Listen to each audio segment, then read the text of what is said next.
వివిధ కేసుల్లో మధ్యవర్తిత్వం చేయడం ద్వారా సమయం వృధా కాదని, త్వరితగతిన ప్రయోజనం చేకూరుతుందని, మీడియేషన్ ఫర్ ది నేషన్ కార్యక్రమం సద్వినియోగం చేసుకోవాలని మండల లీగల్ సెల్ చైర్మన్ 3వ అదనపు జిల్లా జడ్జి అమన్నరాజా పేర్కొన్నారు.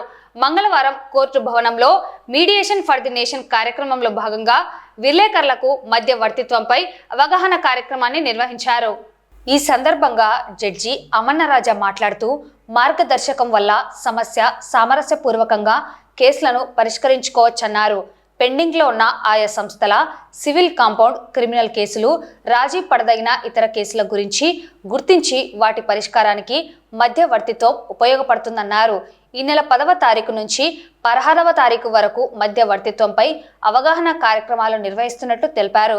మధ్యవర్తిత్వంపై శిక్షణ పొందిన సీనియర్ న్యాయవాదులు రామచంద్రారావు, సాయి స్వరూప్లు మధ్యవర్తిత్వంపై ప్రింట్, ఎలక్ట్రానిక్ ప్రతినిధులకు అవగాహన కల్పించారు.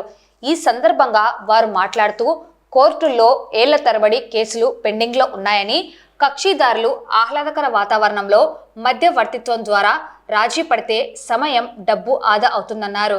కేసుల రాజీకి ప్రత్యేక న్యాయవాదులను, అనుభవం గల సేవలు ఆధ్వర్యంలో వినియోగించుకోవచ్చన్నారు. మధ్యవర్తిత్వంలో ఎటువంటి రుసుము చెల్లించాల్సిన అవసరం లేదని వారు తెలిపారు. రాజీదారుల మధ్య మాత్రమే రహస్యంగా కౌన్సిలింగ్ ఇవ్వబడుతుందని వారు తెలిపారు. సెటిల్మెంట్ అయిన తర్వాత కోర్టు జడ్జిల ఆధ్వర్యంలో చట్టం ప్రకారం అవార్డు ఇవ్వబడుతుందని వారు తెలిపారు. హైకోర్టులకు అప్పీల్ లేదని తెలిపారు. ఈ కార్యక్రమంలో విలేకరులు ద్వారకానాథ్, కుమార్, నరసింహులు, సాయిబాబా, అబ్రహం, రాజశేఖర్, ఇమ్రాన్ పాల్గొన్నారు. మండల లీగల్ సెల్ ఆధ్వర్యంలో బుధవారం సాయంత్రం వన్ నేషన్ మీడియేషన్ కార్యక్రమంపై 1K వాక్ ర్యాలీ నిర్వహిస్తున్నట్లు మీడియేషన్ ప్రతినిధులు వెదుర్ల రామచంద్రారావు, సాయి స్వరూప్లు తెలిపారు. ఈ కార్యక్రమంలో జడ్జీలు, న్యాయవాదులు, NGOs, స్టేట్ హోల్డర్స్, రిటైర్డ్ జడ్జీలు, స్వచ్ఛంద సంస్థలు, ప్రజలు హాజరయ్యి విజయవంతం చేయాలని పిలుపునిచ్చారు. స్టేట్ లీగల్ సర్వీస్ అథారిటీ యొక్క డైరెక్షన్స్ ప్రకారం మరియు సుప్రీంకోర్టు యొక్క డైరెక్షన్స్ ప్రకారం 90 డేస్ మనకి మీడియేషన్ ఫర్ నేషన్ అని చెప్పేసి స్పెషల్ డ్రైవ్ చేపట్టడం జరిగింది. ఆ కార్యక్రమంలో భాగంగా మన నంద్యాల బార్ అసోసియేషన్ వారిని, కొంతమంది మెంబర్స్ని, సీనియర్ అడ్వకేట్స్ని ట్రైన్డ్ మీడియేటర్స్గా తీసుకోవడం జరిగింది. వాళ్ళు మీడియేషన్ యొక్క ఇంపార్టెన్స్ తెలియజేస్తారు. ఈ కార్యక్రమంలో as per the directions of district legal authority మన 10వ తారీఖు నుంచి 16వ తారీఖు వరకు ఈ 1 వీక్ పాటు మేము ప్రత్యేక కార్యక్రమాలు ఏర్పాటు జరుగుతుంది. ఆ కార్యక్రమంలో మా ట్రైన్డ్ మీడియాస్, మా నంద్యాల నుంచి వారు ప్రతి రోజు లిటిగెంట్ పబ్లిక్కి వారి ఈ యొక్క మీడియేషన్ గురించి ఎక్స్ప్లెయిన్ చేయడం జరుగుతుంది.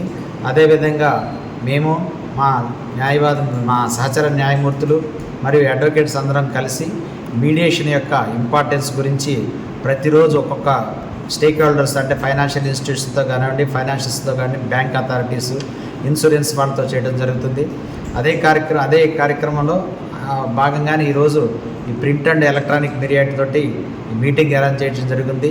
ఈ కార్యక్రమాన్ని unless print and media, electronic media పబ్లిక్లోకి తీసుకెళ్ళి బాగా పబ్లిష్ చేస్తే సో దట్ దానివల్ల లిటిగెంట్ పబ్లిక్ బెనిఫిట్ పొందుతారని చెప్పేసి తెలియజేయడం కోసం ఈరోజు మన విలేకరుల మిత్రులందరికీ కూడా, మా న్యాయవాది మిత్రులతో ఈరోజు మీటింగ్ జరగడం జరిగింది. కాబట్టి మీరందరూ కూడా, అంటే మీ వంతు బాధ్యతగా, అంటే న్యాయ వ్యవస్థలో న్యాయవాదులు, న్యాయమూర్తులు ఎంత ఇంపార్టెంటో అదేవిధంగా ప్రింట్ అండ్ ఎలక్ట్రానిక్ మీడియా కూడా చాలా ఇంపార్టెంట్. కాబట్టి మీరు ముందుండి ఈ కార్యక్రమం, అంటే మేము చేసే కార్యక్రమాన్ని, అంటే సుప్రీంకోర్టు వారి డైరెక్షన్స్, హైకోర్టు వారి డైరెక్షన్స్, జిల్లా కోర్టు వారి డైరెక్షన్స్ ఇంప్లిమెంట్ చేస్తున్నాము ఈ ట్రయల్ కోర్టు జడ్జెస్ అందరూ కూడా. కానీ మీ ద్వారా ప్రజలకు తెలియజేయాలని చెప్పేసి ప్రజలందరూ కూడా ఈ యొక్క మీడియేషన్ ప్రోగ్రామ్ని సద్వినియోగం చేసుకోవాలని కోరుకుంటున్నాం. ఇప్పుడు కోర్టులలో పెండింగ్ ఉన్న కేసెస్ని జడ్జి గారి దగ్గరికి ఒక అర్జీ ఇచ్చుకుంటే, అయ్యా మా కేసెస్ని మీడియేషన్కి రెఫర్ చేయండి అని అడిగితే ఆ కేసెస్ అన్నీ కూడా మీడియేషన్ సెంటర్కి రెఫర్ చేస్తారండి. మీడియేషన్ సెంటర్లో ఎవరినైతే అపాయింట్ చేసి ఉంటారో వాళ్ళందరిలో ఎవరో ఒకరికి ఈ కేసును పంపిస్తారు. 2 పార్టీలు ఒప్పుకుంటేనే మీడియేషన్ సెంటర్కి పంపించబడుతుంది. పంపించిన తర్వాత అక్కడ వాళ్ళిద్దరూ ఒక తటస్థమైన ఆలోచనకు వచ్చి వాళ్ళు ఒప్పుకున్న పద్ధతి ప్రకారంగానే సెటిల్ చేస్తారు. దాంట్లో సీనియర్ అడ్వకేట్స్ని అపాయింట్ చేశారండి. ఈ మీడియేషన్ పోయిన తర్వాత మీడియేషన్లో కోర్టు సమయాన్ని కాపాడడానికి, రెండోది వచ్చేసి పార్టీల సమయాన్ని కాపాడడానికి ఒక అమికబుల్ అంటే స్నేహపూర్వకంగా కేసులు సెటిల్ చేసుకోవడానికి అవకాశం ఉన్న ఒక స్టేజ్ అండి. ఇక్కడ ఇవన్నీ కూడా కోర్టు పర్యవేక్షణలో జరుగుతాయి. మనకు పంచాయతీలు బయట జరిగినప్పుడు పోలీసులు చెప్పారనో, లేదంటే ఎవరైనా పెద్ద మనుషులు చెప్పారనో, ఇతరితర పెద్దవాళ్ళు ఎవరైనా చెప్పారనో, బలవంతంగానో, ఇష్టమున్నా లేకున్నా సెటిల్ చేసుకునే అవకాశం ఉంటుంది. కానీ ఈ మీడియేషన్ సెంటర్కి వచ్చేసరికి వాళ్ళకి ఇష్టం ఉంటేనే, వాళ్ళకి కావాల్సి ఉంటేనే, వాళ్ళ ఒప్పుకున్న ప్రకారంగానే ఒక అగ్రిమెంట్ రాసుకొని దాని ప్రకారంగా సెటిల్ చేసుకోవచ్చు. ఎవరి బలవంతం ఉండదు, ఎవరి ప్రోద్బలం ఉండదు. మనసారా ఒప్పుకొని చేసుకున్న దానికి మాత్రమే సెటిల్మెంట్స్ ఉంటాయి. ఒకవేళ సెటిల్ కాకపోతే ఏమవుతుంది? ఒకవేళ మీడియేషన్ సెంటర్ కేసు పంపించారు, ఎవిడెన్స్ స్టేజ్లో ఉంటుంది, దాన్ని మీడియేషన్ సెంటర్కి పంపించారు. ఏ స్టేజ్లో అయితే కేసు ఉందో ఆ స్టేజ్ నుంచి మళ్ళా కేసు నడుస్తుందండి. ఒకవేళ అగ్రిమెంట్ రాకపోతే ఏ స్టేజ్లో అయితే కేసు ఉంటుందో ఆ స్టేజ్ నుంచి మళ్ళీ కేసు నడుస్తుంది. కేసు తీసేసే అవకాశం ఉండదు.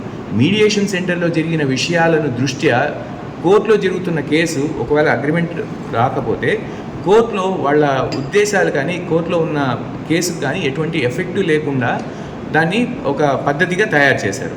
సో అక్కడ మీడియేషన్ చేసుకోలేదంటే దాని మీద వచ్చే ఎఫెక్ట్ ఇక్కడ కోర్టు మీద ఎటువంటిది ఉండదు. చేసుకుంటే చేసుకోవచ్చు, ఒకవేళ ఒప్పుకుని అక్కడ క్లోజ్ అయిపోతుంది. లేదంటే కోర్టులో యథావిధిగా ఎక్కడైతే జరుగుతుందో అక్కడి నుంచి కేసు నడుస్తుందండి. ఇది మీడియేషన్ ప్రాసెస్. ఈ మీడియేషన్ ప్రాసెస్ కూడా గోప్యంగా ఉంటుంది. ఇక్కడ ఏదైనా చెప్పుకున్న విషయాల్ని బయట నలుగురికి తెలియపరచాల్సిన అవసరం లేదు. అది మీడియేటర్ గారు, మీడియేషన్కి వచ్చిన మనుషులు, లేదంటే మీడియేషన్కి వచ్చినటువంటి పార్టీల యొక్క సహచర్యులు ఎవరైనా అయితే ఉంటారో వాళ్ళందరి మధ్యలో గోప్యంగా ఉంటుంది. బయటికి చెప్పరు. దాంట్లో జరిగే విషయాలు ఏవి కూడా కోర్టులో చెప్పరు. కోర్టులో కాదు, ఎటువంటి ప్లేస్లో కూడా చెప్పుకునేది లేదు. ఇంత జరిగిన తర్వాత ఇది కూడా మీడియేషన్ జరిగిన అగ్రిమెంట్ కూడా మళ్ళీ కోర్టుకు తీసుకొచ్చిన తర్వాత జడ్జి గారు చూసి దాంట్లో అన్నీ కరెక్ట్గా ఉంటే న్యాయ పరిధిలో ఉన్నట్టు మాత్రమే అగ్రిమెంట్లు జరుగుతాయండి. న్యాయానికి పరిధిలో ఉన్నవి మాత్రమే అగ్రిమెంట్లుగా ఒప్పుకుంటారు. ఏవి కూడా న్యాయేతర అగ్రిమెంట్లకి కోర్టు వాళ్ళు కూడా దానికి అనుమతి ఇవ్వరు. కాబట్టి ఏది జరిగినా కూడా చట్ట పరిధిలోనే జరుగుతుంది. కాబట్టి ఇక్కడ అగ్రిమెంట్ జరిగిన తర్వాత దీని మీద అపీల్ కూడా ఉండదండి మళ్ళీ. సో నాకు ఒకసారి మీడియేషన్ సరిగ్గా జరిగితే మీడియేషన్ మీద అపీల్ పోతానన్న విషయాన్ని కూడా మనం చెప్పుకోవడానికి ఉండదు. కాబట్టి వన్స్ ఫర్ ఆల్ అంటే ఒక తటస్థమైనటువంటి నిర్ణయానికి వచ్చి ప్రశాంతంగా ఎవరి జీవితాలు వాళ్ళు జీవితాల్లో వాళ్ళు సక్రమంగా జీవించడానికి అవకాశం ఉన్న, లిటిగేషన్ నుంచి బయటపడి చేసుకోవడానికి ఉన్న అవకాశం. దీన్ని కోర్టు పరిధిలో జరుగుతుంది. రెండోది వచ్చేసి కోర్టు వాళ్ళ సహకారంతోనే జరుగుతుంది. దీంట్లో మీడియేషన్ సెంటర్ పోయేవాళ్ళు ఎటువంటి రుసుము ప్రస్తుతానికైతే కట్టాల్సిన అవసరం లేదు. ఆ రుసుము గురించి కానీ, అంటే మీడియేషన్ సెంటర్ పోతే ఎవరికి ఏమి ఇవ్వాలి, అదంతా కూడా లీగల్ ఎయిడ్.